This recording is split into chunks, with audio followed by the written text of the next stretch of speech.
पूर्वज.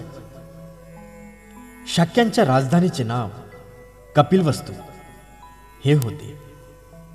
कदाचित हे नाव थोर बुद्धिवादी तत्ववेत्ता कपिल मुनी यांच्या नावावरून पडलेले असावे.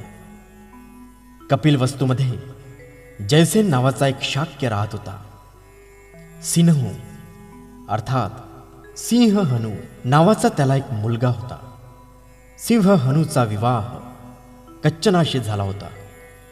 त्याला शुद्धोदन, धोतोदन, शुक्लोदन, शाक्योदन व अभितोदन असे 5 पुत्र होते.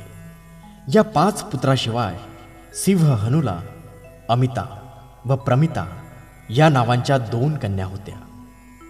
त्याच्या कुटुंबाचे गोत्र आदित्य होते. शुद्धोदनाचा विवाह महामायेशी झाला होता.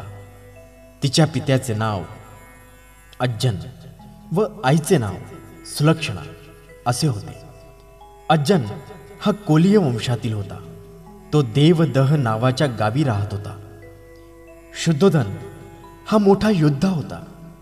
जेव्हा शुद्धोदनाने शूरपणा दाखविला तेव्हाच त्याला दुसरी पत्नी करण्याची अनुमती देण्यात आली व त्याने दुसरी पत्नी म्हणून महाप्रजापतीची निवड केली.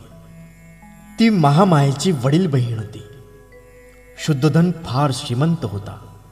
त्याच्या मालकीची भूमी विस्तृत होती व त्याचे पुष्कळ नौकर चाकर होते. असे म्हणतात की त्याच्या मालकीची जमीन नांगरण्यासाठी 1000 नांगर चालत असत. तो ऐशो आरामात राहत होता. त्याचे अनेक महाल होते.